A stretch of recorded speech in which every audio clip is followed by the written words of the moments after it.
What I'd like to do, though, is to introduce the panel who are going to take us through this next session. We've got a couple of panel members who are here in person, and a couple who are joining us online. I'm quite confident nothing will go wrong with the technology. What could go wrong with the technology? I should also say, out of respect to my panel members, I've got incredibly long biographies because you're incredibly impressive individuals. And if I read the whole biography, it'd take up about a half of our session. So I hope you'll forgive me that I'll give a slightly truncated version of the biographies I have in front of me. Firstly, we've got Professor Alex Brown. I think Alex is online, is that right? Yes, there he is, waving. Alex, welcome. Alex is an internationally leading Aboriginal clinician researcher who's worked his entire career in Aboriginal health and in the provision of public health services and infectious diseases and chronic disease care, healthcare policy and research.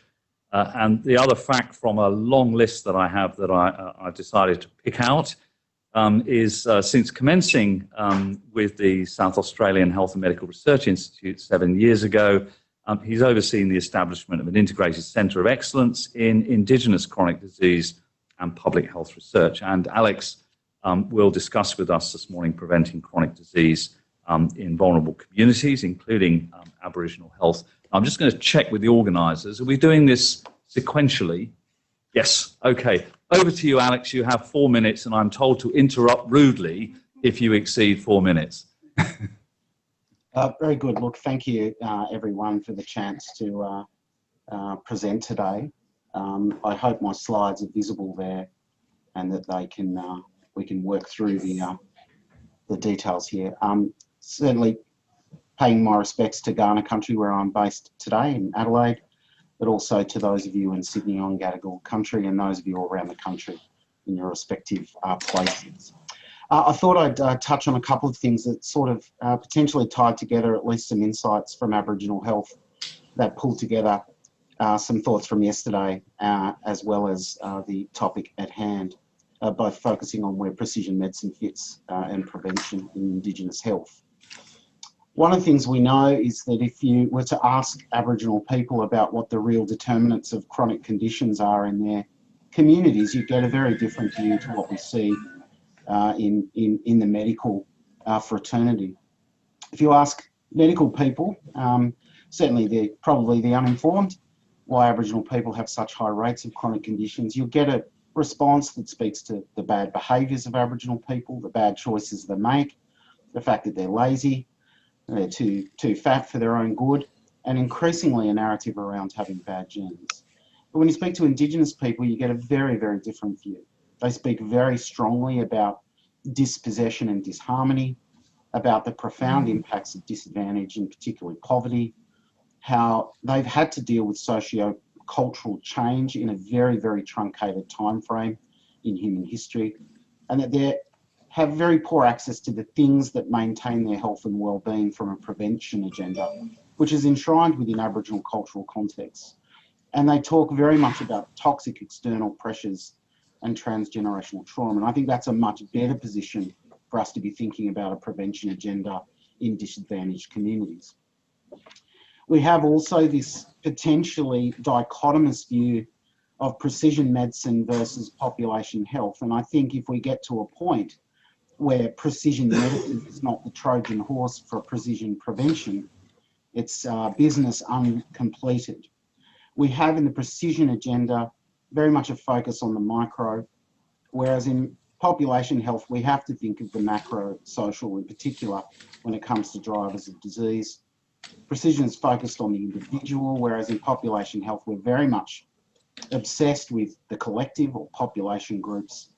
We know precision medicine is dominated by Eurocentricity. We think in population health there's a much stronger narrative around global diversity. Precision medicine is focused on genes. We think there's a lot more to be done around gene-environment interactions, and particularly a focus on prevention. The open access movement is fraught for Indigenous interests. We think there are important rights of individuals to protect within this and rights of collective groups as well in the context of Indigenous health. We're interested in thinking about what's best for all, what the policy implications are, and fundamentally, rather than thinking about new therapies, we have a very strong focus on reducing poverty and disadvantage as a prevention narrative. So where are we heading? The world is heading to the reductionist extreme. In many views, we're splitting ourselves down to the smallest possible pieces. And the question is, how do we reconcile the whole? How do we recapitulate both this biology, but also the context in which that biology exists? And I think there's a very important role for us understanding the role of precision medicine and much more broadly precision prevention in Aboriginal health. We need to be thinking about how do we protect from the way in which new technologies and new deployment within healthcare systems can drive inequalities further. And I think there is a piece of work for us to think through very carefully about how we reconcile a genomics agenda with prevention and population health perspectives. The questions we often ask in the context of Aboriginal health is, why is things so bad? We'd like to invert that narrative and start to think about what it is that Indigenous peoples offer the world. And we think in the context of genomics and precision medicine, there are important gifts and ways of working with Indigenous interests that will guide the conduct and stewardship, ethics and interpretation of genomics research and how that's integrated into clinical care. And we believe we have incredible strengths in understanding context, the broader determinants, as was touched on by Don, not just within genomic medicine, but more broadly.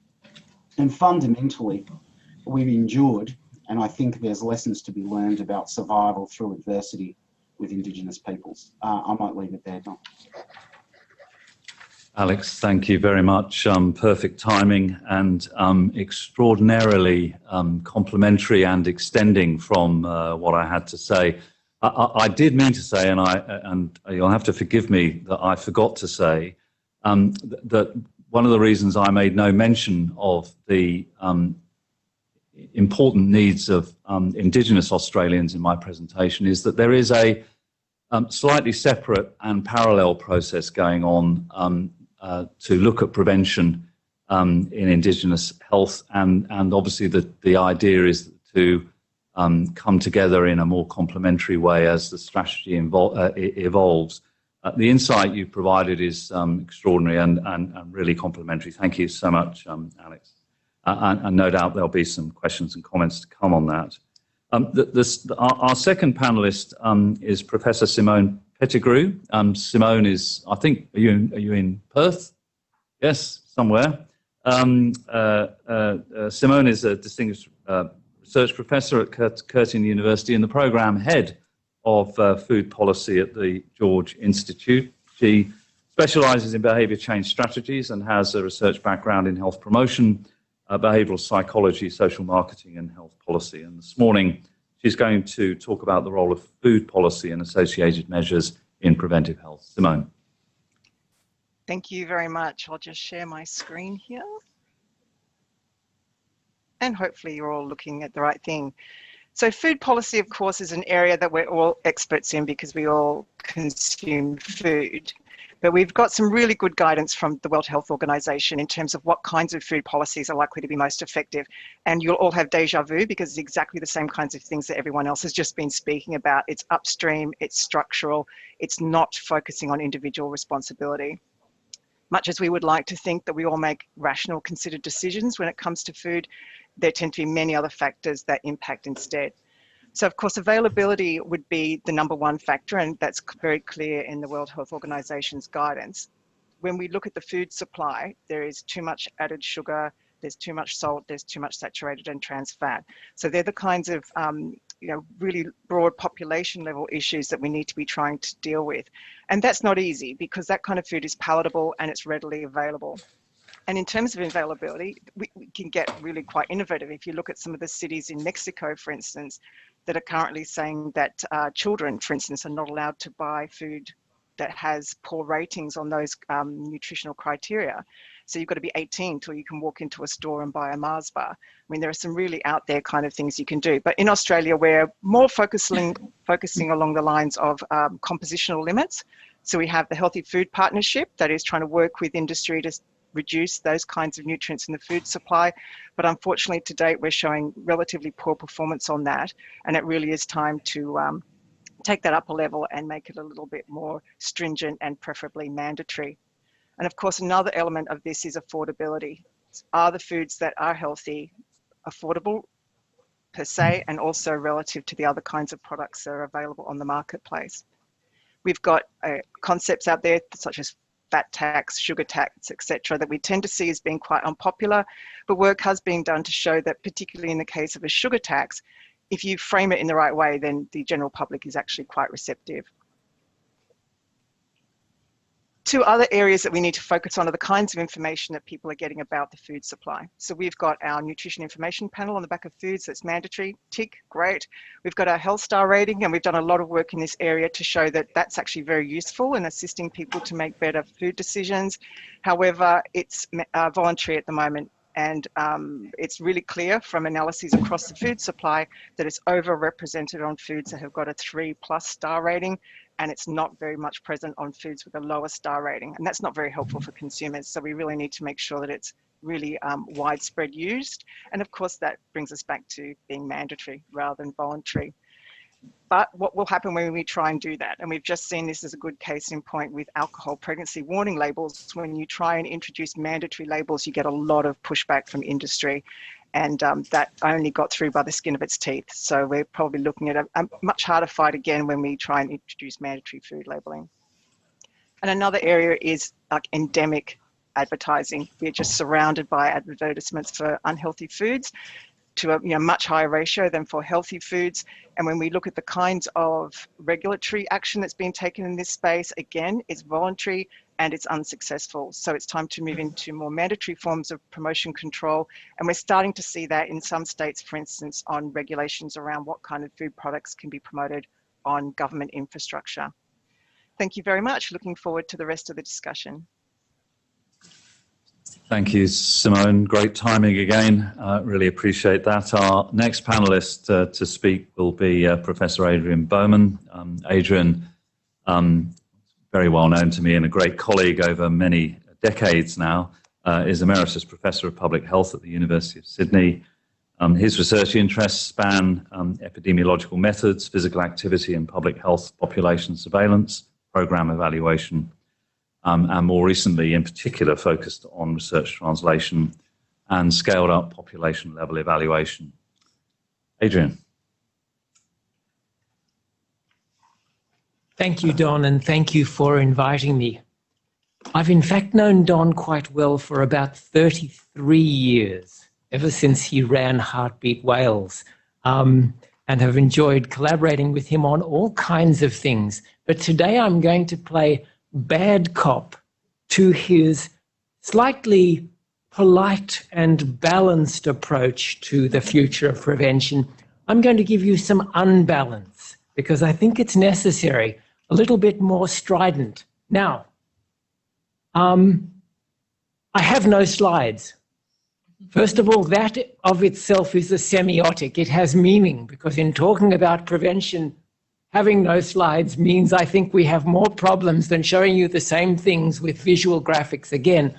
And secondly, I think we see too many slides, so I chose to not use slides for this presentation. I've got a few points that will amplify Don's presentation in particularly strident ways that we, in the faculty, as eminent experts in our own disciplines, need to take on board in the way we think about health and prevention. I've seen lots of national strategies for prevention. We've had 4 or 5 cycles of obesity prevention strategies, starting with the first one I was involved in substantively was the 1998 obesity prevention strategy acting on Australia's weight, which I always call waiting on Australia's act, because nothing actually happened. And we've had at least 3 major obesity prevention cycles since then. For physical activity, which is an area close to my research interests, we've had none.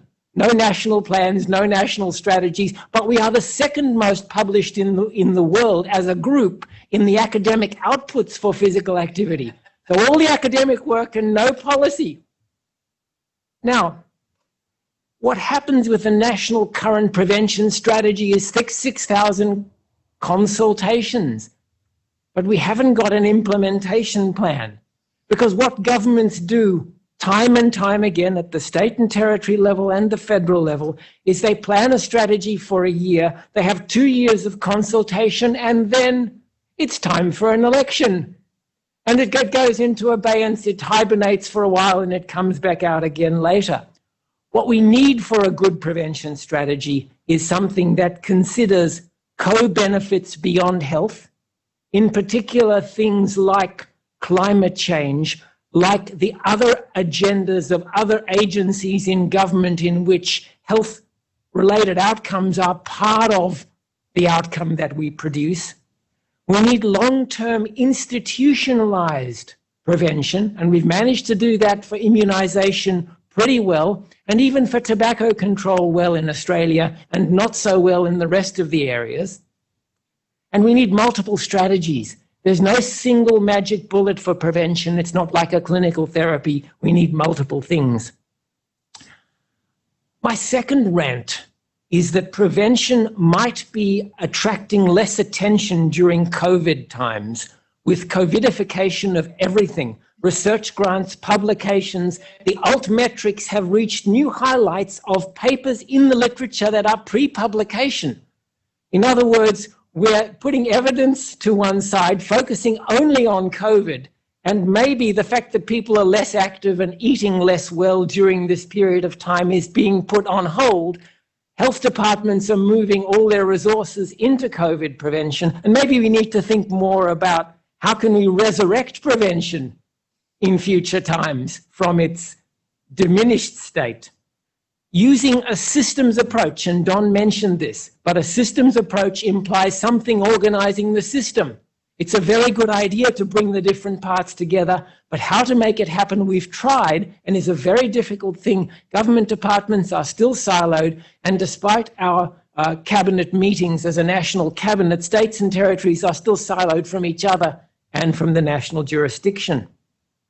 We need research translation because all our NHMRC funding, or most of it, goes into producing evidence that has internal validity but limited external validity or generalizability. And as Don said, we need to test things that are out there, scalable, at scale, that make a difference, and look at upstream issues as well. For personalized prevention, the subject of yesterday's discussions, there are areas of prevention very resonant with it.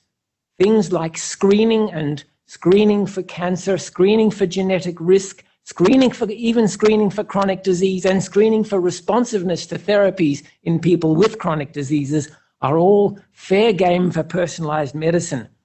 But it's too easy to say that and ignore the upstream determinants for the primary prevention part, where governments invest in apps and social media which are cheap, unproven, likely less effective, and likely needing a whole bunch of structural things to make them work, but are tokenistic little gestures of here's an app for your diabetes, here's an app for your weight loss, which are taken up by people who are already maximally medicated and well controlled in the system as a selective group of people in the trials that exist. We need to do better than that. We need to recognize the balance between nanny state and individualism. And finally, we need, as eminent scientists in whatever area, to be advocates for prevention and for climate change and for co-benefits and for countering the commercial determinants of health that are one of the biggest barriers to primary prevention. The food industry, the sedentary industries, the tobacco industry, the alcohol industry, the gambling industry, and so forth. We need to be out there advocating more strongly. Thank you, Adrian. I'm always tempted after something like that to say, well, why don't you tell us what you really think? But that was terrific. Thank you, Adrian. Again, a great basis on which we can have some further discussion. So the final, last but by no means least, the final panelist this morning is Professor Lisa Maher. Lisa's the program head at the Kirby Institute, a professor in the Faculty of Medicine at UNSW. She's had 3 decades of international experience in harm reduction and the prevention of infectious disease in vulnerable populations. And today she'll talk about preventing infectious disease in vulnerable populations. Lisa.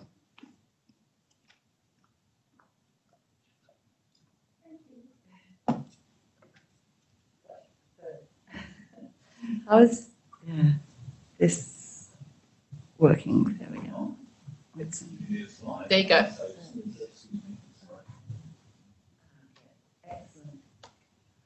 Thanks for the opportunity to speak today. I guess I want to follow up on some of the observations that Don made about vulnerable communities and in particular what we call in the HIV sector key populations, and to offer some observations about prevention with key populations in light of COVID-19. So I won't rehash all this, but we know loudly and clearly that prevention is more effective when vulnerable communities are empowered with knowledge of how to mitigate risk and are involved in or lead the process of developing responses.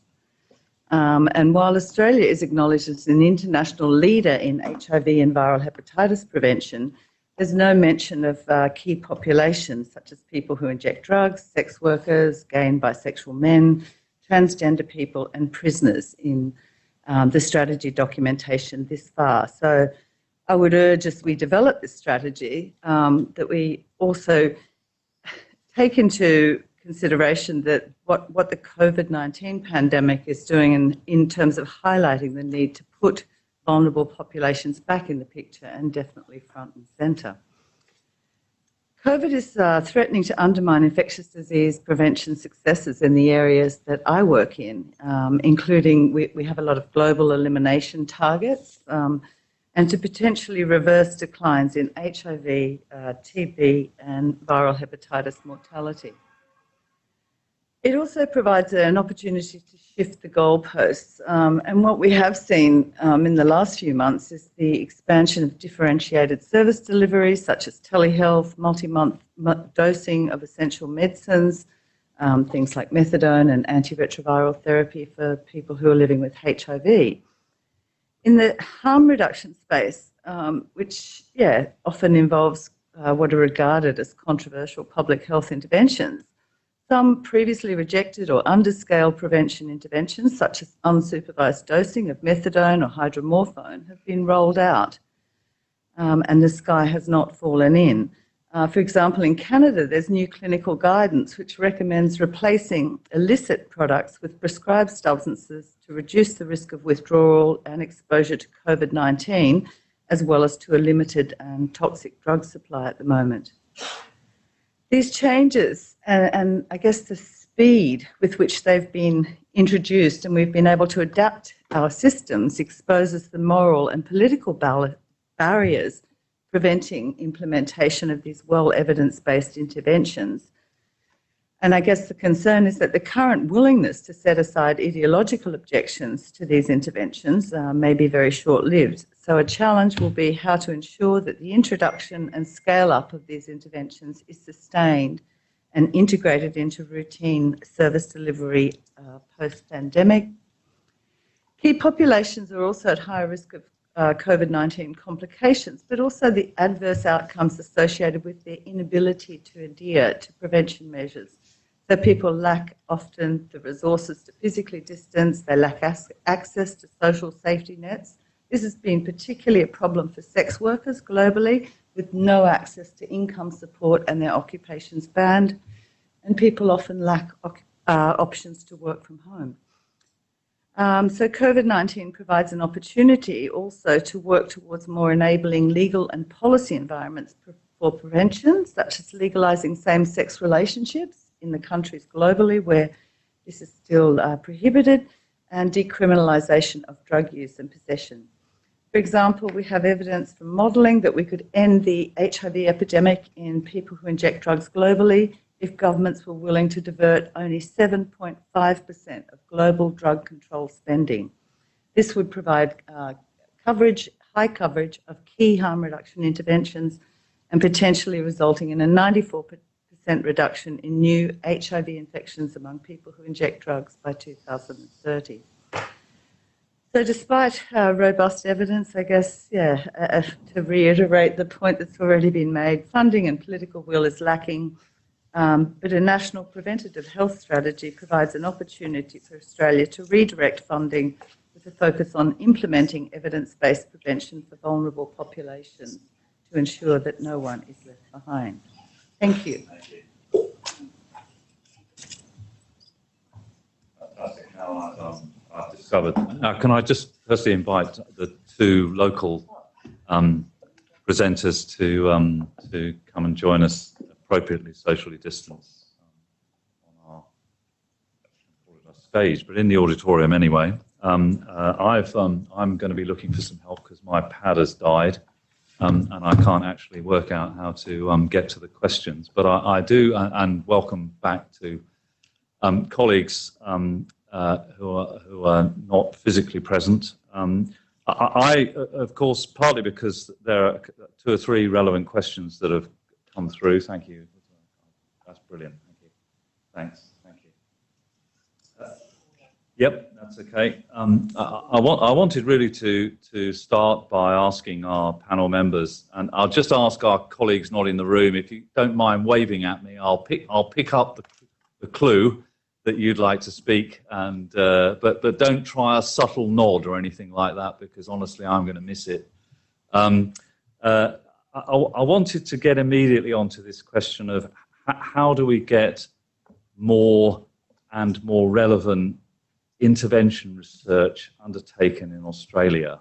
And I'll probably start with you, Adrian, because you're just closest, and I know you had a few passionate things to say about that. But the question is, how do we use this opportunity to make sure that we get this done? One of the first things that can happen is that you start to change the funding systems. And there are dissemination and implementation grants in the US from NIH and NCI.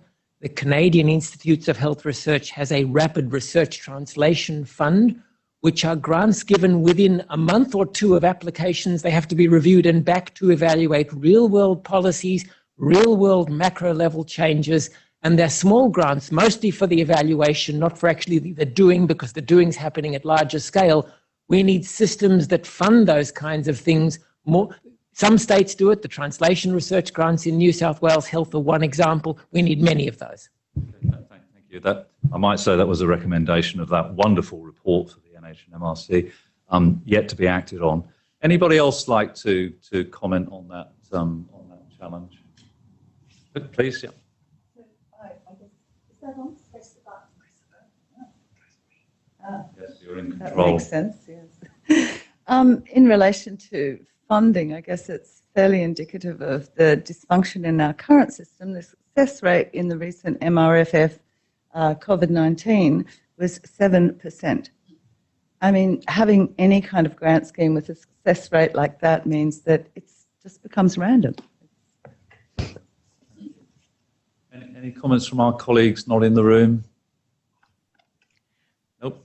Okay. Yes. Yep. Please go for it. Yeah, I don't know whether it's a matter of learning to speak their language. So linking where possible our preventive work to other kinds of disciplines where they are happy to fund, and making sure that we put dollar values on our work. So getting the health economists on board wherever possible so that politicians can see what's going to happen if they take various scenarios. Again, no optimal solution to that one, I don't think, though. So I'm going to just keep moving because we've got a few questions that have come through. There have been 2 or 3 questions broadly around around the issue of the health and medical workforce, and how can we better prepare the health and medical workforce to take prevention more seriously and to use prevention methods in everyday practice. Anyone like to comment on that? Is there something we can learn from Indigenous health would be one of my questions, I think. Please, yeah. Yeah, sure, Don. I think we've got a fundamental capability mismatch in this context, particularly in the realm of Indigenous health and Indigenous health research. I think the people who know how to get stuff done in terms of the clear scientific and methodological expertise has very little insight into the realities and the context in which Aboriginal and Torres Strait Islander people live and breathe and grow and develop, unfortunately, inequitable health outcomes. You then have the Aboriginal community and Aboriginal and Torres Strait Islander people themselves who know very much about context and reality, who have been, for whatever reason, over a significant period of time, disconnected from the growth and development of methodological expertise. So I think there's a role for bringing those two ways of working and knowing together. I mean, clinical trials are a classic example. People who know how to run clinical trials don't know how to engage with Aboriginal people. People who have all the patience and know where to engage Aboriginal people don't run clinical trials. And I use that as a very simple example, but I think we need to invest in growth and capability in Indigenous peoples themselves to be doing this work and to eventually be leading. If we look at the last sort of 10 years of funding through NHMRC, less than 10% of Indigenous health research is led by Indigenous people, and I think that's a target for change for the future. That's a great answer. Thank you very much. Anybody else want to comment? It's sort of at one level, it's quite a big question. At another level, we might think, for example, about how we're training the public health workforce to be a bit more prevention oriented, given the comment that I made about the ratio of research at the moment. Adrian. In my early days, the Carr White report in 1986 moved from one school of public health in Australia to more than 20. We're graduating 1,000 MPH graduates a year. What are the constraints on those people trained in public health from doing public health as we would envision it? So obviously there are system constraints that we need to tackle about what they do rather than fitting into priorities which are only driven by mainly political agendas. Anybody else want to comment on that one? So I've got a couple more. I'm just mindful of squeezing in as much as I can in the time available.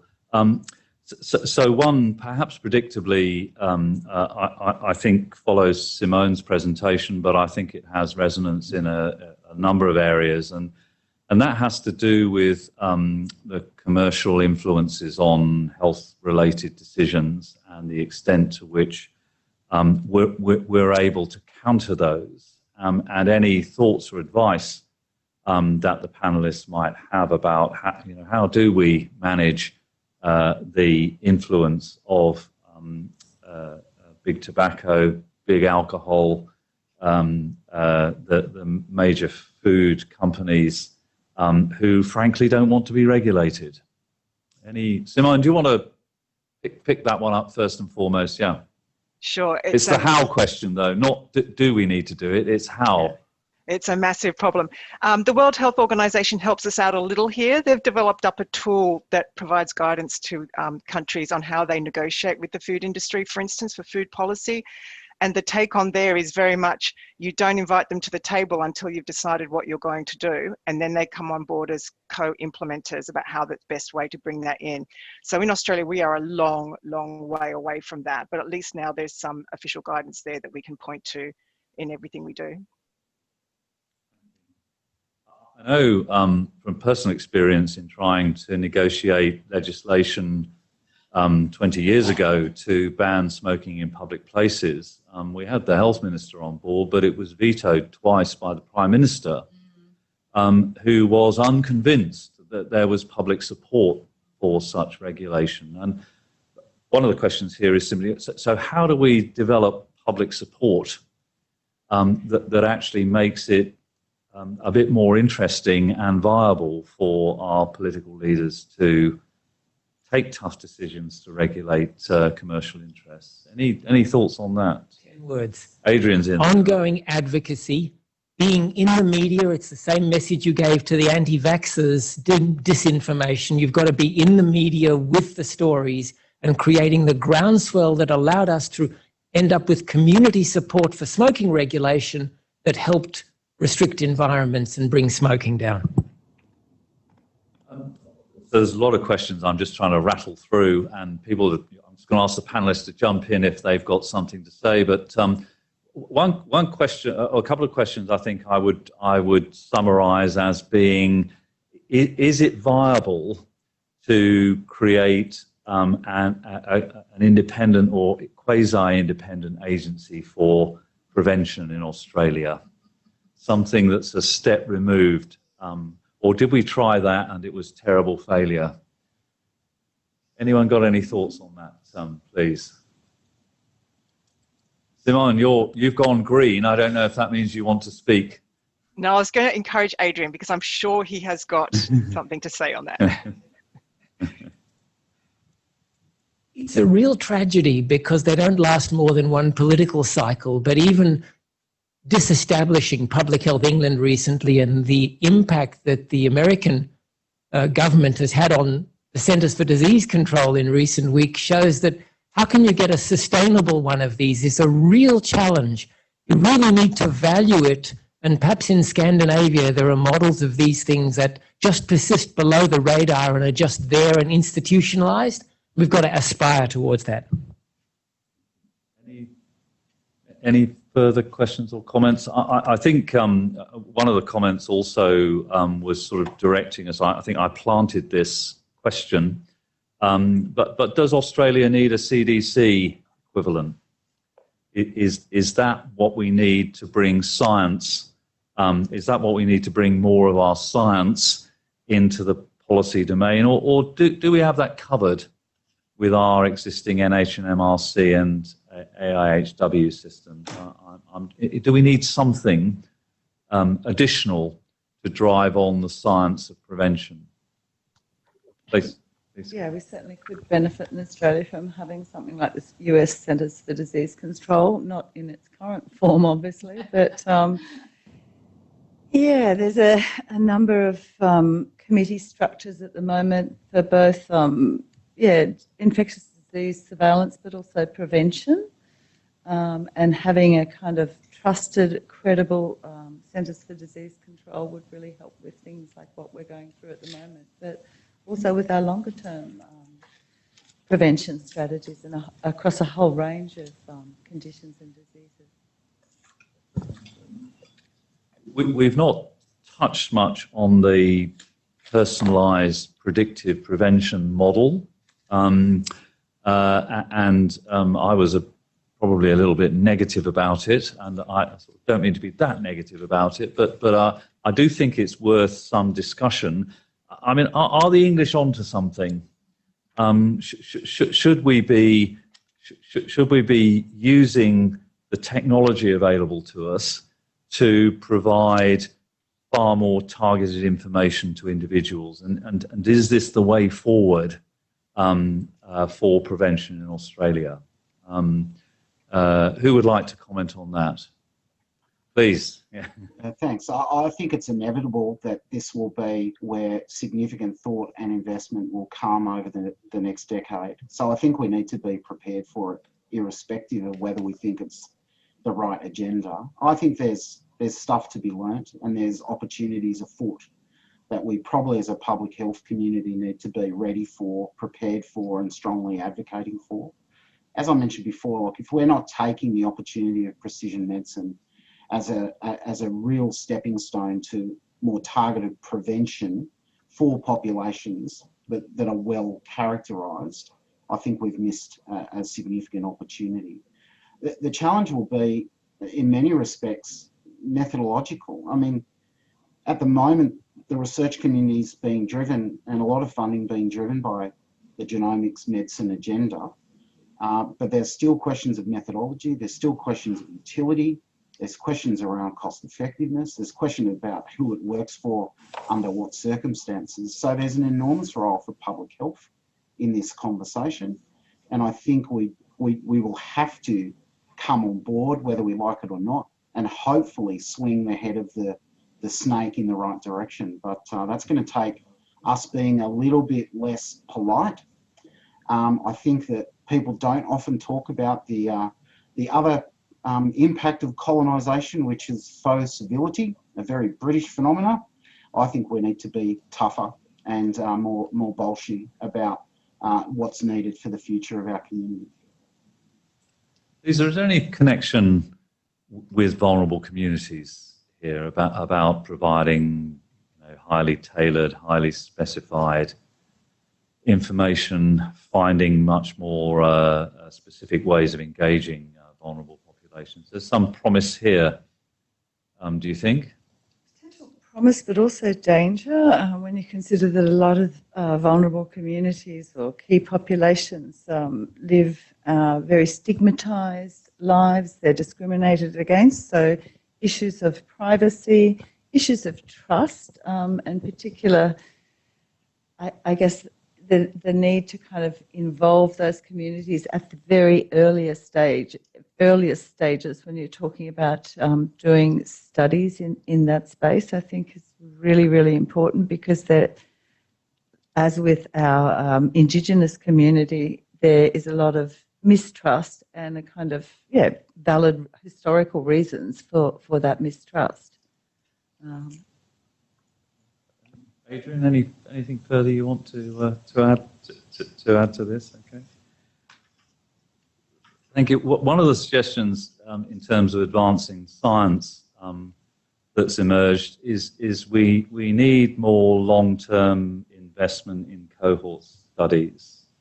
That will actually provide a platform that allows for the kind of rapid response evaluation of the type that you described, Adrian, early on. If the cohort is established and data is being collected on a regular basis, the opportunity to connect that data collection to public policy decision making at least exists. If I'm probably taking the question a bit further than was intended, but I'm interested in whether this is a solution. And do we have enough cohort studies, if that's the solution?